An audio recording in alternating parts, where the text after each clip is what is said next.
In Griffin, Georgia, one August night in 2018, a single gunshot turned a home into a nightmare. Was it murder or self-defense?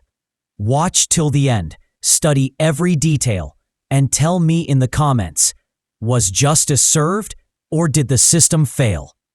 This is the story of Mary Katherine Higdon and Stephen Freeman.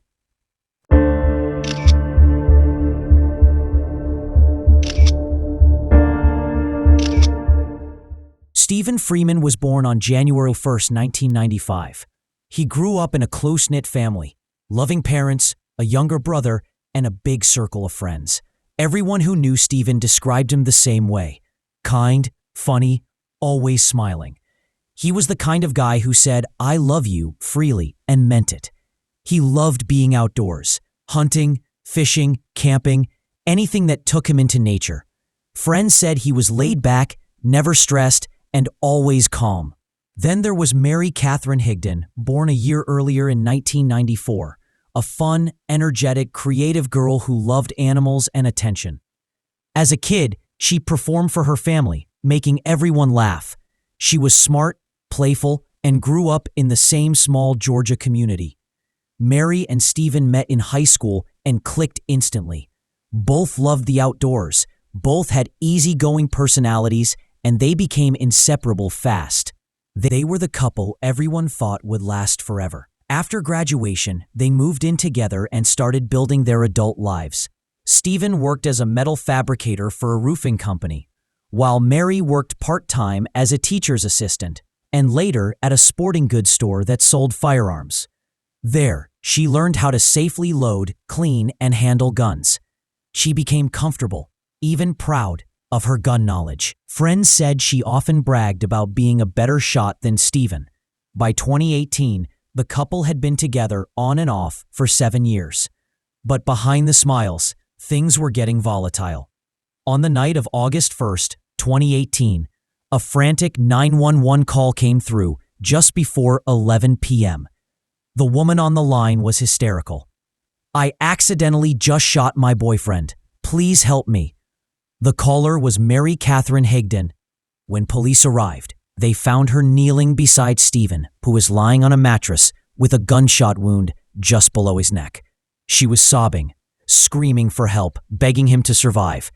But Stephen was dying. He was rushed to the hospital, where he was pronounced dead before midnight. According to Mary, it had all been an accident. She said she was handing Stephen the Glock 42 they kept near the bed when it just went off. She claimed she didn't know it was loaded, but officers immediately doubted her story. The crime scene told a different tale. Food scattered all over the kitchen, a half-eaten dinner thrown to the floor, alcohol in the air. It looked like a fight had taken place. Mary was taken in for questioning that night. At first, she repeated her story. She had picked up the gun, tried to hand it to Stephen, and it went off by mistake. Then, under pressure, she changed it, saying she'd been tossing the gun to him when it fired. Detectives didn't buy it. Guns don't go off when thrown. As the interrogation grew more intense, investigators said Mary broke down and confessed, admitting she shot Stephen in anger. But when they went to review the taped confession, everything fell apart. The entire recording was corrupted. Static. No audio. No backup. That single failure would come to define this entire case. Without the confession, prosecutors had to rely on physical evidence, and what they found raised even more questions. The gun had cooking grease on its magazine and slide, matching the London broiled dinner Mary had cooked earlier that night. It suggested the weapon had been loaded after dinner, not just lying there by the bed. There were also signs this wasn't a first-time problem. Police had been called to their home 5 times in the year before the shooting, some for domestic disputes. Friends described their relationship as toxic and unstable. Stephen's close friends, Chase, Thomas, and Andrew, told detectives that Mary was extremely possessive and had a violent temper. She'd call him dozens of times when he didn't answer. sometimes 30 or 40 calls in a row. They also said Stephen was afraid of her and that she had pointed a gun at him before, not once, but several times. One friend remembered a message Stephen sent months earlier. "She's running around screaming, trying to shoot me and herself." Another recalled Stephen saying that when he looked into Mary's eyes during one of those moments, he truly believed she might kill him. Despite all this, Stephen never reported her. He still loved her, and like many in toxic relationships, hoped things would get better. But by July 2018, friends said he was ready to leave for good. He'd made plans to move out quietly while Mary was at work. He was supposed to leave on August 3rd, just 2 days after he was killed. In the days leading up to the shooting, their relationship swung wildly between affection and anger. On July 30th, they exchanged good morning texts. "Good morning, beautiful. Have a great day. Love you." But that same night, everything changed. Stephen told friends he wasn't going home, calling Mary Satan. The next day, August 1st, Mary cooked him dinner, his favorite meal, hoping to make peace. When Stephen didn't show up or answer her calls, she called his mom, who told her he was at a friend's house. So Mary got in her car and went looking for him. She found Stephen driving with his friend Thomas. According to Thomas, Mary pulled up right behind them, flashing her lights, yelling out the window, "Are you coming home?" Stephen looked exhausted, defeated. "Yes, I'm coming home. Calm down." 2 hours later, he was dead. Detectives believe Stephen finally went home to tell Mary he was leaving her. An argument erupted. Dinner was thrown, tempers exploded, and at some point, Mary grabbed her gun. Stephen was shot once in the chest. The bullet ended his life instantly. Police ruled it a homicide and charged Mary Katherine Higdon with murder, aggravated assault, and possession of a firearm during a felony. But her story would keep changing. By the time of the trial, she claimed she had shot Stephen in self-defense after enduring years of emotional and physical abuse. Her defense attorneys argued that Stephen was controlling, jealous, and violent. They portrayed her as a battered woman who feared for her life. They even had text messages, 63 pages of them, showing Stephen sending angry, threatening messages, some so vulgar and aggressive that they were never released to the public. One of them read, "The more you talk, the more you get punished when I get home." Mary claimed punished meant hitting, grabbing, yelling, that she'd lived in fear. But Stephen's friends and family said the complete opposite, that Mary was the abuser. They said she was controlling, explosive, and manipulative. She had the gun knowledge, she had the temper. And then there was the biggest problem for prosecutors, the missing confession audio. It was their strongest evidence, and it was gone forever. As the case went to trial, both sides painted completely different pictures of the same relationship. The prosecution said she was angry, jealous, and refused to let Stephen leave. The defense said she was a victim pushed to the edge by years of abuse. And because there was no confession, no clear forensic proof of intent, everything came down to one question. Was it an accident or self-defense? Before the jury heard the verdict, the courtroom was tense. Both families were broken, one grieving a son, the other defending a daughter. And before I tell you how the jury ruled, what do you think so far? Was Mary acting out of fear or out of rage?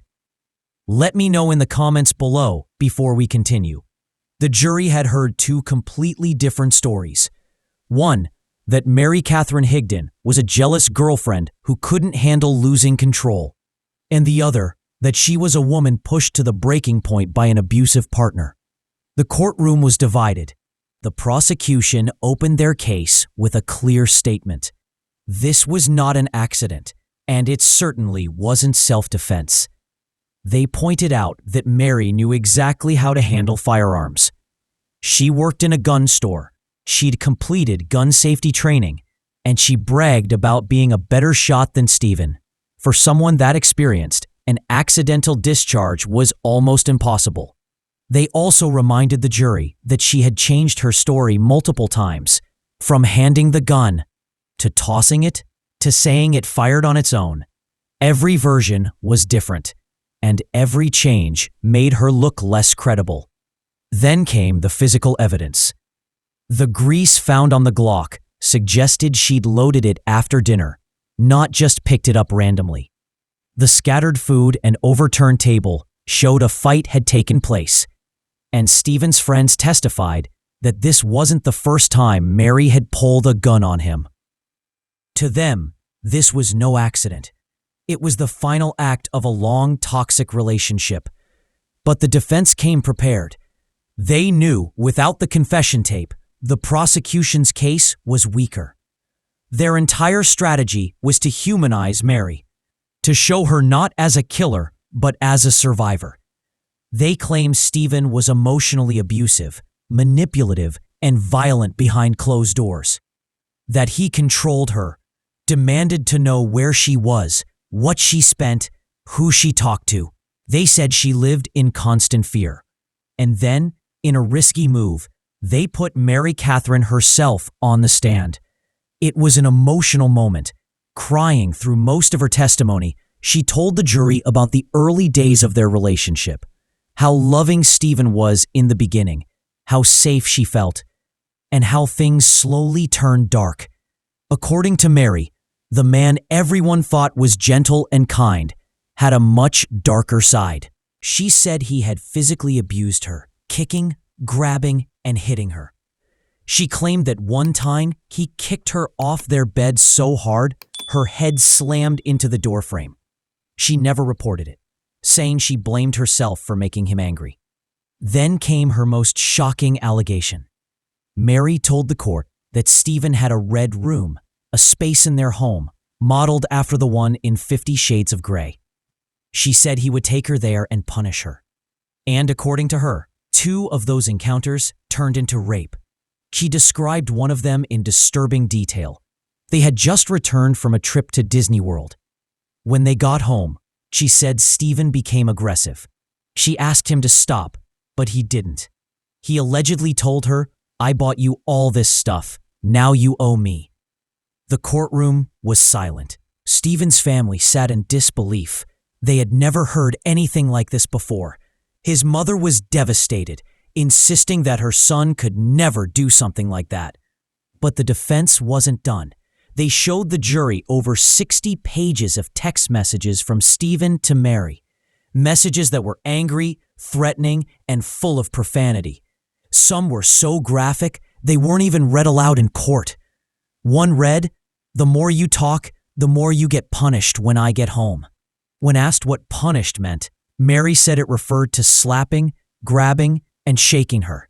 She said that night, after making him dinner, she told Stephen she was done, that she wanted him to leave. That's when, according to her, he lost control. She claimed he threw things, screamed, and lunged at her. Out of fear, she picked up the gun and told him to get out. Then, in her words, everything went blank. The gun went off. She insisted it was never planned, that she was terrified and acted in panic. But prosecutors weren't convinced. On cross-examination, they pushed back hard. They pointed out that hours before the shooting, Mary had been calling Stephen obsessively, even tracking him down on the road. If she was so afraid of him, why chase him? Why force him to come home? They also highlighted that her story kept changing. To the 911 operator, she said she was handing him the gun. To police, she said she was tossing it. Later, she said she picked it up in fear. Then she said it just went off. 10 versions of the same moment, and none consistent. Prosecutors also called Stephen's friends and co-workers to testify. All of them said they'd never seen Stephen act violent or controlling. What they had seen, they claimed, was Mary's temper. They said she would hit Stephen in the face and chest, yell at him in public, and call him non-stop when he was at work. One friend said that Stephen had once looked at him and said, "If anything happens to me, it'll be her." It was word against word, and without the confession tape, the jury had no solid proof either way. Then came a major mistake by the first responders. At the crime scene, officers had moved the gun before taking photos. They said they did it to prevent Mary from using it on herself, but in doing so, they contaminated the scene. That decision made it impossible to determine the gun's original position, something that could have proved or disproved her story. So between the ruined confession and the mishandled weapon, crucial evidence was lost. The jury now had to decide based on conflicting testimony and circumstantial proof. All sides gave powerful closing arguments. The prosecution told the jury that Mary's story didn't make sense. If she was terrified, they said, why didn't she leave? Why did she chase him down the street? Why did she load the gun after dinner? They described Stephen as a kind man trapped in a toxic relationship with someone unstable and dangerous. The defense countered by saying trauma makes people act in unpredictable ways.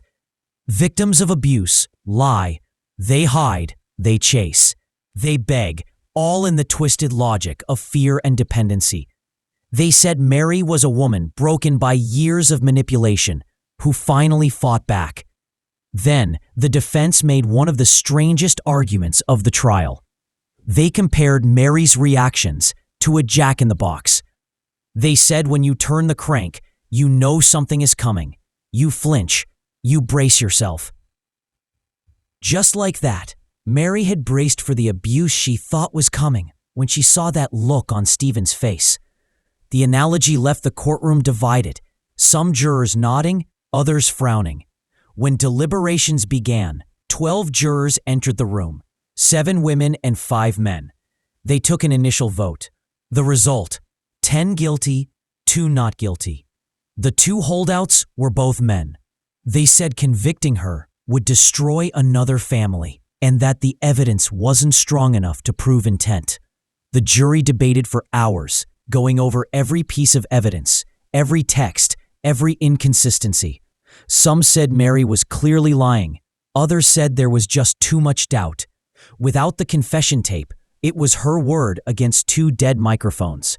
Finally, the next morning, the jury returned to the courtroom. The judge asked if they had reached a verdict. They had. The judge read it aloud. Count 1, malice murder, not guilty. Count 2, felony murder, not guilty. Count 3, aggravated assault, not guilty. Mary Katherine Higdon was acquitted on all charges. Her family broke down in tears of relief.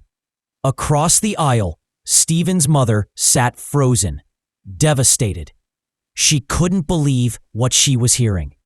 After months of waiting for justice, her son's killer was walking free.